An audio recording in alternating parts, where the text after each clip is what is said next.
ಹೀಗೆ ಹೇಗೆ ಆಸ್ತಿ ಎಲ್ಲ ನನ್ನ ಹೆಸರಿಗೆ ನನ್ನ ಮಗಳ ಹೆಸರಿಗೆ ಮಾಡ್ಕೊಳ್ಳೋದು ಅಂತಾನೆ ಗೊತ್ತಾಗ್ತಾ ಇಲ್ವಲ್ಲ. ನನ್ ಗಂಡ ಹಾಳಾದವನು, ಎಲ್ಲ ಆಸ್ತಿನ ಮಗನ ಹೆಸರು ಮಾಡಿಟ್ಬಿಟ್ಟು ಸತ್ಬಿಟ್ಟವನೆ. ಈಗ ಹಿಂಗಾದ್ರೂ ಮಾಡಿ ಬರ್ಸ್ಕೊಳ್ಳೋಣ ಅಂತ ಅಂದ್ರೆ ಈಗ ಒಂದು ಪಜ್ಜಿತಿ ಬೇರೆ ಸ್ಟಾರ್ಟ್ ಆಗ್ಬಿಟ್ಟಿದೆ. ಈ ಮಾಟ ಮಂತ್ರ ವಶೀಕರಣ ಇದೆಲ್ಲ ಮಾಡ್ಸೋಣ ಅಂದ್ರೆ ಅಯ್ಯಪ್ಪ ಬೇರೆ ಎಲ್ಲೋ ಹೋಗಿ ಕುತ್ಕೊಂಡ್ಬಿಟ್ಟಿದಾರಂತೆ. ಏನ್ ಮಾಡ್ಬೇಕು ಅಂತಾನೆ ಗೊತ್ತಾಗ್ತಾ ಇಲ್ಲ. ಇನ್ನೂ ಸ್ವಲ್ಪ ದಿನ ವೇಟ್ ಮಾಡೋಣ. ಅಮ್ಮ, ಏನಮ್ಮ ಯೋಚನೆ ಮಾಡ್ತಾ ಕೂತಿದೀಯಾ? ನೀನೊಂದು ಖುಷಿ ವಿಚಾರ ಹೇಳ್ಬೇಕು ನಾನು. ಅಯ್ಯೋ ನಿನ್ನ ಖುಷಿ ವಿಚಾರ ಅಂತೆ ಖುಷಿ ವಿಚಾರ, ಇಡೀ ಆಸ್ತಿ ಎಲ್ಲ ಅವನ ಹೆಸರಲ್ಲಿ ಐತೆ ಅಂತ ನಾನ್ ಹೊಟ್ಟೆ ಹುಡ್ಕೋತಾ ಇದ್ದೀನಿ ಇಲ್ಲಿ. ಇವಳು ಬಂದ್ಬಿಟ್ಲು ಖುಷಿ ವಿಚಾರ ಅಂತ. ಅಮ್ಮ, ನಿನ್ಗೆ ಅದಕ್ಕೆ ಹೇಳೋದು ಅಲ್ಲ, ಈ ತರ ಟೆನ್ಷನ್ ಮಾಡ್ಕೊಂಡೆಲ್ಲ ಕುತ್ಕೊಂಡು ಯೋಚನೆ ಮಾಡಿದ್ರೆ ಯಾವ್ದೋ ಒಳ್ಳೆ ಐಡಿಯಾ ಸಿಗಲ್ಲ. ನಂತರ ನಿಧಾನಕ್ಕೆ ಯೋಚನೆ ಮಾಡಿ ಒಳ್ಳೆ ಐಡಿಯಾ ಮಾಡ್ಬೇಕು. ನೋಡೀಗ ನಾನು ಎಂತ ಐಡಿಯಾ ಮಾಡಿದೀನಿ ಗೊತ್ತಾ?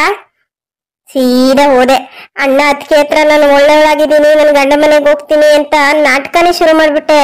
ಅವರಿಬ್ರು ಗೂಬೆಗಳು ಕಣಮ್ಮ, ಇಬ್ರು ನಂಬ್ಕೊಂಡ್ಬಿಟ್ರು. ಶರ್ಮಿಳಾ, ನೀನ್ ನಿಮ್ ಅತ್ಕೆನ ಅಷ್ಟು ಸುಲಭವಾಗಿ ನಂಬಕ್ ಹೋಗ್ಬೇಡ. ಅವಳೊಂಥರ ಉಸಿರು ಹೊಳಿತಾರ ನೋಡು, ಇಷ್ಟ ದಿನ ಹೆಂಗ್ ಮಳ್ಳಿ ತರ ಇದ್ಲು, ಹೆಂಗ್ ಚೇಂಜ್ ಆಗ್ಬಿಟ್ಲು ಅಂತ. ಆದ್ರೆ ನಿಮ್ಮ ಅಣ್ಣನ್ನ ಸ್ವಲ್ಪ ಹಂಗೆ ಹಿಂಗೆ ಆಡಿಸ್ಬೋದು. ಅವನೊಂದ್ ಸ್ವಲ್ಪ ಅಷ್ಟೊಂದು ಯೋಚನೆ ಮಾಡಲ್ಲ. ಈ ದೀಪ್ತಿ ಇದಳಲ್ಲ, ಇವಳನ್ ಮಾತ್ರ ನಂಬಕ್ಕಾಗಲ್ಲ. ನೀನೇನು ಯೋಚನೆ ಮಾಡ್ಬೇಡಮ್ಮ, ದೀಪ್ತಿ ಅತ್ಗೆನೂ ನಂಬಿಟ್ಟಿದ್ದಾರೆ ನನ್ನ. ಈಗ ಏನಾಗಿದೆ ಗೊತ್ತಾ? ನೋಡು, ಇಷ್ಟಾಗಿದೆ. ಹೆಂಗಾದ್ರೂ ಮಾಡಿ ಆಸ್ತಿ ಎಲ್ಲಾನು ನಮ್ಮ ಹೆಸರು ಬರ್ಸ್ಕೊಳ್ಳೋದಕ್ಕೆ ಒಳ್ಳೆ ಅವಕಾಶ ಸಿಕ್ಕಿದೆ. ಹಂಗೋ ಹಿಂಗೋ ಡ್ರಾಮಾ ಮಾಡಿ ಗಂಡನ ಮನೇಲಿ ಇತ್ಕೊಂಡೆ ಆಸ್ತಿ ಬರ್ಸ್ಕೊಂತೀನಿ. ಇನ್ ಜಾಸ್ತಿ ಟೈಮ್ ತಗೊಳಲ್ಲ, ಇನ್ನೊಂದು 15-20 ದಿನದಲ್ಲಿ ಎಲ್ಲಾ ಕೆಲ್ಸ ಮುಗಿಸ್ಕೊಂಡ್ಬಿಡ್ತೀನಿ. ನೋಡ್ತಾ ಇರ ಹಂಗೇನೆ. ಅಯ್ಯೋ, ನನ್ ಬಂಗಾರದ ಮಗಳು ಕಣವ, ಎಷ್ಟು ತಲೆ ಓಡಿಸ್ಬಿಟ್ಟಿದೀಯ ನೀನಂತೂ. ನಿಜವಾಗ್ಲೂ ನನ್ಗೆ ಏನ್ ಮಾಡ್ಬೇಕು ಅಂತಾನೆ ಗೊತ್ತಾಗ್ತಿರ್ಲಿಲ್ಲ. ಆ ದೀಪ್ತಿ ಇದೆಯಲ್ಲ, ಅವ್ರ ಅಪ್ಪನ ಮನೇನೂ ಇದು ಕಮ್ಮಿ ಇಲ್ಲ, ಬೇಕಾದಷ್ಟು ಆಸ್ತಿ ಇದೆ. ಈ ಗೂಬೆ ಏನ್ ಮಾಡಿದೆ ಅಂತಂದ್ರೆ ನನ್ಗೆ ಆಸ್ತಿ ಗೀಸ್ತಿ ಏನು ಬೇಡ, ನಿನ್ ಪ್ರೀತಿ ಒಂದೇ ಸಾಕು ಅಂತ ಎಲ್ಲಾ ಬಿಟ್ಬಿಟ್ಟಿದ್ದಾಳೆ. ನಾನು ಮದ್ವೆ ಆದ ಹೊಸದ್ರಲ್ಲಿ ದುಡ್ಡು ಕಾಸು ಐತೆ ಅನ್ನೋದಕ್ಕೆ ಎಲ್ಲಾನು ಬರ್ಸ್ಕೊಳ್ಳೋದಿಕ್ಕೆ ಟ್ರೈ ಮಾಡ್ದೆ. ಇವಳ ಹೆಸರಿಗೆ ಎಷ್ಟು ಬರ್ತದೆ ಅಷ್ಟು ದೋಚ್ಕೊಂಡು ಹೆಂಗ ಚೆನ್ನಾಗಿರ್ಬೋದಲ್ಲ ಅಂತ. ಆದ್ರೆ ಈ ಗೂಬೆ ನನ್ ಮಾತೆ ಕೇಳಲಿಲ್ಲ. ಅದಕ್ಕೆ ನನ್ಗೆ ಅವಳನ್ ಕಂಡ್ರೆ ಆಗಲ್ಲ. ನೋಡು, ಈಗ ಆಗಿದ್ದೆಲ್ಲ ಆಗೋಯ್ತು, ಮುಂದೆ ಏನಾಗ್ಬೇಕು ಅಂತ ನೋಡೋಣ. ಹಿಂಗೋ ನನ್ ಗಂಡನ ಮನೇಲಿ ನನ್ಗೆ ಇರಕ್ ಆಗದೆ ಇದ್ರು ಹೆಂಗೋ ಕಷ್ಟ ಪಟ್ಕೊಂಡಿರ್ತೀನಿ ಅಮ್ಮ. ಹೆಂಗಾದ್ರೂ ಮಾಡಿ ಈ ಆಸ್ತಿ ನನ್ ಕೈಗೆ ಬರ್ತಿದಂಗೇನೆ ನನ್ ಗಂಡನ ಮನೆಯಿಂದ ಬಂದ್ಬಿಡ್ತೀನಿ. ನಾನು ನೀನು ಇದೇ ಮನೆಯಲ್ಲಿ ರಾಣಿ ತರ ಇರ್ಬೋದು. ಏನಂತೀಯ? ಹೌದೌದು, ನೀನ್ ಹೇಳಿದ್ ಕರೆಕ್ಟೆ. ಸರಿ, ಹಂಗಾದ್ರೆ ನಿಮ್ಮ ಅಣ್ಣ ಹಂಗಾದ್ರೆ ಎಲ್ಲಾ ಆಸ್ತಿ ಬರ್ಕೊಡ್ತೀನಿ ಅಂತ ಒಪ್ಕೊಂಡ? ಅವನೆಲ್ಲೆಲ್ಲಾ ಆಸ್ತಿ ಬರ್ಕೊಡ್ತೀನಿ ಅಂತ ಒಪ್ಕೋತಾನಮ್ಮ. ನನ್ ಭಾಗದ ಏನಿದೆ ಅದನ್ನ ಕೊಡ್ತೀನಿ ಅಂತ ಹೇಳಿದಾನೆ. ಆದ್ರೆ ನಾವು ಒಳ್ಳೆ ಲಾಯರ್ನ ಇಲ್ಲ ಪತ್ರ ಮಾಡೋರ್ನ ಹಿಡಿದ್ಬಿಟ್ಟು ನಮ್ ಹೆಸರಿಗೆ ಎಲ್ಲಾ ಆಸ್ತಿ ಬರೋ ತರ ಬರ್ಸ್ಕೊಂಡ್ಬಿಟ್ರೆ ಹೆಂಗೆ?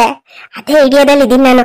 ಅವನೇನ್ ಪತ್ರ ಗಿತ್ರ ಓದಲ್ಲ, ಬಂದೊಂದ್ ಸೈನ್ ಮಾಡು ಅಂತಂದ್ರೆ ಮಾಡ್ಬಿಟ್ಟು ಹೋಗ್ತಾನೆ. ಹಂಗೆ ಮಾಡ್ಕೊಂಡು ನಮ್ಮ ಹೆಸರಿಗೆ ಎಲ್ಲಾ ಮಾಡ್ಕೊಂಡ್ಬಿಡ್ಬೇಕು. ಈ ದೀಪ್ತಿನೂ ಈ ಗಿರೀಶಣ್ಣನೂ ಬೀದಿ ನಿಲ್ಲಿಸ್ಬೇಕು ನಾವು. ಹೌದೌದು, ನನ್ಗೂ ಅದೇ ಆಸೆ. ಸರಿ ಆಯ್ತು, ಹಿಂಗೋ ಬೆಳಿಗ್ಗೆ ಆಯ್ತು, ನೀನು ನಿನ್ ಗಂಡನ ಮನೆಗೆ ಹೋಗು. ಸರಿ ಅಮ್ಮ, ಆಯ್ತು. ಇದ್ಯಾಕ್ ನಮ್ಮಮ್ಮ ಈ ತರ ಅಳ್ತಾ ಕೂತಿದ್ದಾರೆ? ಅಮ್ಮ, ಏನಾಯ್ತಮ್ಮ, ಯಾಕೆ ಹಿಂಗ್ ಅಳ್ತಾ ಇದೀಯಾ? ನಿನ್ಗೆ ಅಷ್ಟು ಅರ್ಥ ಆಗಲ್ವಾ? ನೆನ್ನೆ ದಿನಾನೇ ಹೇಳಿಲ್ವಾ ನಾಟಕ ಮಾಡು ಅಂತ. ಈಗ ನಿನ್ ಗಂಡ ಮನೆಗೆ ಹೋಯ್ತಿದೀಯ ಅಂತಂದ್ರೆ ನಿನ್ಗೆ ಅಲ್ಲಿ ಕಷ್ಟ ಐತೆ. ಏನ್ ಇವರು ನಗ್ನಗ್ತಾ ಕಳಿಸ್ತಿದಾರಲ್ಲ, ಏನಾದ್ರು ನಾಟಕ ಮಾಡ್ತಿದಾರೆ ಅಂತ ಅನ್ಕೊಳ್ಳೋದಿಲ್ವ ಅವರು? ಅದಕ್ಕೆ ಒಂಚೂರು ಕಣ್ಣೀರ್ ಹಾಕಿ ಅಯ್ಯೋ ಮಗಳೇ ಹಂಗೆ ಹಿಂಗೆ ಅಂತ ಅನ್ಬಿಟ್ರೆ ಎಲ್ಲರೂ ನಂಬ್ಕೊಬಿಡ್ತಾರೆ. ನಿನ್ಗೆ ಅಷ್ಟು ಗೊತ್ತಾಗಲ್ವಾ? ಅಬ್ಬಬ್ಬಬ್ಬಬ್ಬಬ್ಬ, ಎಂತ ಕಲಾಕಾರಮ್ಮ ನೀನು. ಯಾವ್ದಾದ್ರು ಒಂದು ಆಕ್ಟಿಂಗ್ ಇದ್ರಲ್ಲಿ ಇದ್ಬಿಟ್ಟಿದ್ರೆ ನೀನು ಆಸ್ಕರ್ ಅವಾರ್ಡೇ ಕೊಟ್ಬಿಡ್ತಿದ್ರು ನಿನ್ಗೆ. ಸರಿ ಆಯ್ತು, ಮಾಡು ಮಾಡು. ಈ ಶರ್ಮಿಳಾ, ನಿಮ್ಮ ಅಣ್ಣ ಬರ್ತಿದ್ದೇನೆ, ಶುರು ಮಾಡು. ಅಮ್ಮ, ಯಾಕಮ್ಮ ಅಳ್ತಾ ಇದೀಯಾ? ಅಳ್ಬೇಡಮ್ಮ, ನಾನು ಇಲ್ಲಿಗೆ ಹೋಗ್ತಾ ಇದ್ದೀನಿ, ನನ್ಗೆ ಅಣ್ಣ ಮನೆಗ್ ತಾನೇ ಹೋಗ್ತಾ ಇದ್ದೀನಿ. ನೀನ್ ನೋಡು, ನೀನೇನು ಯೋಚನೆ ಮಾಡ್ಬೇಡ, ನಾನಲ್ಲಿ ಚೆನ್ನಾಗೇ ಇರ್ತೀನಿ, ಆಯ್ತಾ? ನೀನ್ ಅಳ್ಬೇಡ ಅಮ್ಮ. ಅಲ್ಲ ಮಗ್ಳೆ, ಕಂಡು ನರ್ಕಕ್ಕೆ ಹೋಯ್ತೀಯ ಮಗ್ಳೆ, ನಿನ್ಗಲ್ಲ ಅಷ್ಟು ಕಷ್ಟ ಕೊಡ್ತಾರೆ ಅಂತ ಹೇಳ್ತಿದ್ದೆ. ಬೇಡ ಮಗ್ಳೆ, ನೀನ್ ಇಲ್ಲೇ ಇದ್ಬಿಡು, ನಾನು ಸಾಕೋತೀನಿ. ಏನಮ್ಮ ನೀನು ಮದ್ವೆ ಆದ್ಮೇಲೆ ಇಲ್ಲಿ ತವ್ರ ಮನೇಲಿ ಇರೋದು ಎಷ್ಟು ಸರಿ ಹೇಳು? ನೋಡು, ನನ್ಗಲ್ಲಿ ಮಗನೂ ಇದ್ದಾನೆ, ಗಂಡ ಇದಾರೆ, ಅತ್ತೆ ಮಾವ ಎಲ್ಲ ಇದಾರೆ. ನಾನು ಅಲ್ಲೇ ಇರ್ತೀನಿ, ಆಯ್ತಾ? ನೀನೀಗ ಅಳ್ಬೇಡ, ಕಣ್ಣೊರೆಸ್ಕೋ, ಖುಷಿಯಾಗಿ ಕಳ್ಸ್ಕೊಡಮ್ಮ ನನ್ನನ್ನ. ಶರ್ಮಿಳಾ, ಓ ಅಣ್ಣ ಬಂದ್ರಾ? ಸರಿ ಅಣ್ಣ, ನಾನು ರೆಡಿ ಆಗಿದ್ದೀನಿ, ಹೊರಡೋಣ? ಹಾ ಹೊರಡೋಣ. ದೀಪ್ತಿ, ಬಾ ಬೇಗ. ಅಮ್ಮ, ನೀನ್ ಯಾಕಮ್ಮ ಅಳ್ತಾ ಇದೀಯಾ? ನೀನ್ ಏನು ಯೋಚನೆ ಮಾಡ್ಬೇಡ, ನಿನ್ ಮಗಳು ಅಲ್ಲಿ ಚೆನ್ನಾಗಿರ್ತಾಳೆ. ನೋಡು, ನಾನು ನಿನ್ ಮಗಳಿಗೆ ಏನ್ ಕೊಡ್ಬೇಕು ಅದನ್ನ ಕೊಡ್ತೀನಿ. ಅವಳ ಜೀವನದಲ್ಲಿ ಯಾವತ್ತೂ ಬೇಜಾರ್ ಮಾಡ್ಕೋಬಾರ್ದು, ಆ ತರ ಜೊತೆಲಿರ್ತೀನಿ. ನೀನು ಅಷ್ಟೇ ಶರ್ಮಿಳಾ, ನಿನ್ಗೆ ಏನಾದ್ರೂ ಪ್ರಾಬ್ಲಮ್ ಆಗ್ತಿದೆ ಅಂತಂದ್ರೆ ನನ್ನನ್ನ ಕೇಳು, ನಾನ್ ಮಾಡ್ಕೊಡ್ತೀನಿ. ಸರಿ ಅಣ್ಣ, ಆಯ್ತು. ಡ್ಯಾಡಿ ಡ್ಯಾಡಿ, ನಾನು ನಿಮ್ ಜೊತೆ ಬರ್ತೀನಿ ಡ್ಯಾಡಿ. ಇವತ್ ಸಂಡೇ ಡ್ಯಾಡಿ, ಸ್ಕೂಲ್ಗೆ ರಜಾ ಇದೆ. ಪ್ರೀತಿ ಬಂಗಾರ, ನಾವೀಗ ಅತ್ತನ್ ಬಿಟ್ಬಿಟ್ಟು ಬೇಗ ಬಂದ್ಬಿಡ್ತೀವಿ. ನೀನ್ ಇಲ್ಲೇ ಆಟ ಆಡ್ಕೊಂಡಿರಪ್ಪ, ಅಲ್ಲೆಲ್ಲ ಬೇಡ ನೀನು, ಆಯ್ತಾ? ಇಲ್ಲ, ನಾನು ಬರ್ತೀನಿ. ಅಣ್ಣ ಬರ್ಲಿ ಬಿಡು, ಕಾರಲ್ಲಿ ತಾನೇ ಹೋಗ್ತಿರೋದು. ಕಾರಲ್ಲಿ ಅವಳು ಕುತ್ಕೊಂಡ್ ಬರ್ತಾಳೆ, ನನ್ ಮಗನು ಇರ್ತಾನಲ್ಲ, ಹಾಗೆ ಮಾತಾಡಿಸ್ದಂಗೂ ಆಗುತ್ತೆ. ಸರಿ ಆಯ್ತು, ನೀನು ಬಾ ಆಯ್ತಾ? ಥ್ಯಾಂಕ್ ಯು ಅಪ್ಪ, ಥ್ಯಾಂಕ್ ಯು ಸೋ ಮಚ್. ಇಲ್ಲಿ ದೀಪ್ತಿ ಬರ್ಲಿಲ್ವಲ್ಲ? ದೀಪ್ತಿ ಬಾ, ಲೇಟ್ ಆಗುತ್ತೆ, ಬೇಗ ಬಂದ್ಬಿಡೋಣ. ಹಾ ರೀ, ಬಂದೆ. ಹೋಗ್ ಬರ್ತೀಯ ಮಗ್ಳೇ? ಹೋಗ್ಬಿಟ್ಪ, ಹೋದ್ಮೇಲೆ ನನ್ಗೊಂದು ಫೋನ್ ಮಾಡು. ಸರಿ ಅಮ್ಮ, ಆಯ್ತು ರೀ. ಆಯ್ತು, ಬನ್ನಿ ಹೊರಡೋಣ. ಮಾಯಾ, ಏನ್ ಮಾಡ್ತಿದೀಯಾ? ಇವತ್ತೇನ್ ಮಾಡಿದ್ದೆ ತಿಂಡಿಗೆ? ಅದು ಬನ್ನಿ ಆಂಟಿ, ನಾನಿವತ್ತು ತಿಂಡಿಗೆ ಮ್ಯಾಗಿ ಮಾಡಿದ್ದೆ ಆಂಟಿ. ಏನು ಮ್ಯಾಗಿ ಮಾಡಿದ್ದ? ಅಲ್ಲ ಕಣವ, ಏನಾದ್ರೂ ರುಚಿಯಾಗಿ ಮಾಡ್ಕೊಂಡ್ ತಿನ್ನತ್ತಾನೆ. ನಿನಗೇನು ಅಡಿಗೆ ಮಾಡಕ್ ಬರಕಲ್ವಾ? ಅದು ಇಲ್ಲ ಆಂಟಿ, ನಾನು ಓದ್ ಮುಗೀತಿದ್ದಾಗೇನೆ ಮದ್ವೆ ಮಾಡ್ಬಿಟ್ರು, ಹಂಗಾಗಿ ನನಗೆ ಅಡ್ಗೆ ಏನು ಕಲ್ತಿಲ್ಲ. ನಮ್ಮೂರಲ್ಲಿ ನಮ್ಮ ಅತ್ತೆ ಹೇಳ್ಕೊಡ್ತಿದ್ರು, ಆದ್ರೆ ಇವ್ರಿಗೆ ಇಲ್ಲಿ ಕೆಲ್ಸ ಇತ್ತಲ್ಲ, ಹಂಗಾಗಿ ನಾವ್ ಇಲ್ಲಿಗೆ ಬಂದ್ಬಿಟ್ವಲ್ಲ, ಅಡ್ಗೆ ಮಾಡೋದೆಲ್ಲ ಗೊತ್ತಿಲ್ಲ ಆಂಟಿ. ಹೌದಾ? ನಿನ್ಗೇನಾದ್ರೂ ಗೊತ್ತಾಗ್ಲಿಲ್ಲ ಅಂತಂದ್ರೆ ನಾನು ಹೇಳ್ಕೊಡ್ತೀನಿ. ನಮ್ಮನೇಲಿ ನಾನ್ ಮಾಡೋ ಅಡ್ಗೆನ ಎಷ್ಟು ಇಷ್ಟಪಟ್ಟು ತಿಂತಾರೆ ಗೊತ್ತಾ ಎಲ್ಲರೂ. ಹೌದಾ? ಸರಿ ಆಂಟಿ, ಬನ್ನಿ ಕುತ್ಕೊಳ್ಳಿ. ನಿನ್ ಗಂಡ ಏನ್ ಕೆಲ್ಸಕ್ಕೆ ಹೋಯ್ತಾನವ? ಅವರು ಇಲ್ಲೇ ಯಾವ್ದೋ ಒಂದ್ ಕೆಲ್ಸಕ್ಕೆ ಹೋಗ್ತಾರೆ ಆಂಟಿ. ನಿಮ್ಗೆ ಕಾಫಿ ಮಾಡ್ಕೊಡೋಣ ಅಂತಂದ್ರೆ ನಮ್ಮ ಮನೆಯಲ್ಲಿ ಹಾಲು ಇಲ್ಲ, ಬೇಜಾರ್ ಮಾಡ್ಕೋಬೇಡಿ ಆಂಟಿ. ಇರ್ಲಿ ಬಿಡೋ, ಪರವಾಗಿಲ್ಲ. ನಾನು ಈ ಕಡೆನೆ ಅಂಗಡಿಗೆ ಹೋಯ್ತಾ ಇದ್ನ, ಹಂಗೆ ನಿಮ್ ಮನೆ ಬಾಗ್ಲು ತೆಗ್ದಿತ್ತಲ್ಲ, ಏನ್ ಮಾಡ್ತಾವಳೆ ಅಂತ ಮಾತಾಡ್ಸ್ಕೊಂಡೋಗೋಣ ಅಂತ ಬಂದೆ. ನಾನು ಯಾಕೆ ಇವ್ರ ಹತ್ರನೇ ಫೋನ್ ಇಸ್ಕೊಂಡು ಆದಿತ್ಯಂಗ್ ಫೋನ್ ಮಾಡ್ಬಾರ್ದು? ಹೌದು, ಹಿಂಗಿದ್ರು ಈ ನಂಬರ್ ಅವನಿಗೆ ಗೊತ್ತಿರಲ್ಲ, ಯಾರೋ ಮಾಡಿದ್ದಾರೆ ಅಂತ ಅನ್ಕೊಂತಾನೆ. ಮಾಡಿ ಮಾತಾಡ್ಬಿಡ್ಲಾ? ಆದಿತ್ಯ, ನನ್ನ ಕ್ಷಮಿಸ್ಬಿಡು, ನಾನು ನಿನ್ ಜೊತೆ ಬರ್ತೀನಿ, ನೀನ್ ಯಾವತ್ತೂ ಈ ತರ ಮಾಡಲ್ಲ, ಅವನು ನನ್ ಮದ್ವೆ ಆಗಿಲ್ಲ, ನಾನು ನಿನ್ ಜೊತೆಲ್ಲ ಇರ್ತೀನಿ ಅಂತ ಹೇಳ್ಬಿಡ್ಲಾ? ಹೌದು, ಅಯ್ಯೋ ಈ ಕೊಂಪಿನಲ್ಲಿ ನನಗಂತೂ ಬದುಕಾಯ್ತಿಲ್ಲಪ್ಪ. ಹೆಂಗಾದ್ರೂ ಮಾಡಿ ಆದಿತ್ಯನ ಜೊತೆನೆ ಸೇರ್ಕೊಂಡ್ಬಿಟ್ರೆ ಹೆಂಗಿದ್ರು ಅವನ ಹತ್ರ ದುಡ್ಡು ಕಾಸು ಎಲ್ಲ ಇದೆ, ನನ್ನ ರಾಣಿ ತರ ನೋಡ್ಕೊತಾನ ಅವನು. ಅದು ಆಂಟಿ, ನನ್ನ ಫೋನಲ್ಲಿ ರೀಚಾರ್ಜ್ ಇರ್ಲಿಲ್ಲ, ಒಂದ್ ಫೋನ್ ಮಾಡ್ತೀನಿ. ನಿಮ್ಮ ಹತ್ರ ಫೋನ್ ಇದೆಯಾ ಆಂಟಿ? ಅಯ್ಯೋ ಐತೆ ಕಣ್ಮಗ ನನ್ನ ಹತ್ರ. ಮೊನ್ನೆ ತಾನೇ 299 ರೂಪಾಯಿಗೇನೋ ಕರೆನ್ಸಿ ಹಾಕೊಟ್ಟವ್ ನನ್ ಮಗ. ತಡಿ ಕೊಟ್ಟನು. ಯಾರು ಫೋನ್ ಮಾಡ್ಬೇಕವ? ಅದು ನಮ್ಮ ಅಣ್ಣಂಗೆ. ನಮ್ಮ ಅಣ್ಣ ಊರಲ್ಲಿದ್ದಾನೆ, ಹಂಗಾಗಿ ಅವನು ಮಾಡೋಣ ಅಂತ. ಹೌದಾ? ಸರಿ ಇರವ, ಕೊಡ್ತೀನಿ. ಇದೇ ಸರಿಯಾದ ಜಾಗ.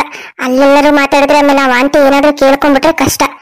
ಅಲ್ಲ, ನಾನೀಗ ಆದಿತ್ಯಂಗ್ ಫೋನ್ ಮಾಡಿ ನಾನು ಬರ್ತೀನಿ ಅಂದ ತಕ್ಷಣ ಕರ್ಕೊಂಡ್ಬಿಡ್ತಾನ? ಇಲ್ಲ, ಇಷ್ಟೆಲ್ಲ ಆಗಿದೆ. ಅವನನ್ನ ಮುಖಾಮುಖಿ ಮಾತಾಡಿನೇ ಕನ್ವಿನ್ಸ್ ಮಾಡ್ಬೇಕು.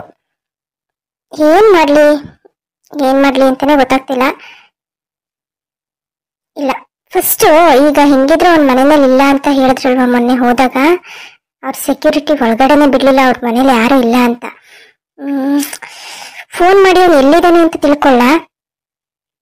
ಅಲ್ಲ, ನಾನ್ ಫೋನ್ ಮಾಡಿ ಎಲ್ಲಿದೀಯ ಅಂತ ಕೇಳಿದ್ರೆ ಆಮೇಲೆ ಅವನು ನನ್ನ ಪೊಲೀಸ್ನವ್ರಿಗೆ ಹಿಡ್ಕೊಟ್ಬಿಡ್ತಾನೆ. ನಾನ್ ಕಾಲ್ ಮಾಡಿದ್ದೀನಿ ಅಂತ ಗೊತ್ತಾದ್ರೆ ಫೋನ್ ನಂಬರ್ ಇಂದ ಲೊಕೇಶನ್ ಟ್ರೇಸ್ ಮಾಡ್ತಾರೆ. ಏನ್ ಮಾಡೋದು ಅಂತಾನೆ ಗೊತ್ತಾಗ್ತಾ ಇಲ್ಲ. ಯಾವ ತರ ಮಾಡ್ಲಿ? ಇದೇ ಸರಿ, ಈ ತರನೇ ಮಾಡ್ತೀನಿ. ನಿಮ್ಮ ಹೆಸರು ಒಂದು ಪಾರ್ಸೆಲ್ ಬಂದಿದೆ, ಯಾವ ಅಡ್ರೆಸ್ ಕೊಡ್ಬೇಕು, ಎಲ್ಲಿ ನಿಮ್ಮ ಮನೆ ಅಂತ ಕೇಳ್ಕೊಂಡ್ಬಿಟ್ರೆ ಕರೆಕ್ಟ್. ಬೇಷ್ ಮಾಯಾ, ಎಂತ ಒಳ್ಳೆ ಐಡಿಯಾ ಕೊಟ್ಟೆ. ಹೌದು, ಹಾಗೆ ಮಾಡ್ತೀನಿ.